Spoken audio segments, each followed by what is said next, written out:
بسم اللہ الرحمن الرحیم۔ السلام علیکم ورحمۃ اللہ وبرکاتہ۔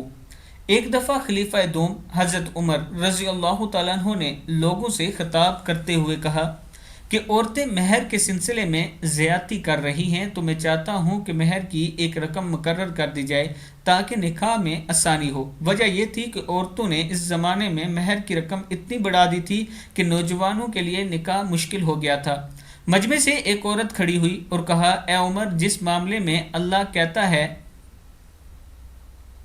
کہ اگر تم نے ان کو خزانہ بھی دیا ہوتا، یعنی جب اللہ نے مہر کی کوئی حد مقرر نہیں کی تو تم حد مقرر کرنے والے کون ہوتے ہو؟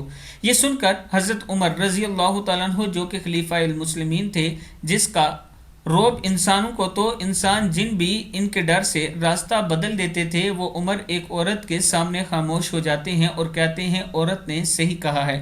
عمر غلطی پر تھے، یعنی خلیفہ ہونے کے باوجود اگر غلطی پر ہوں تو اپنی غلطی کو مان لیتے تھے۔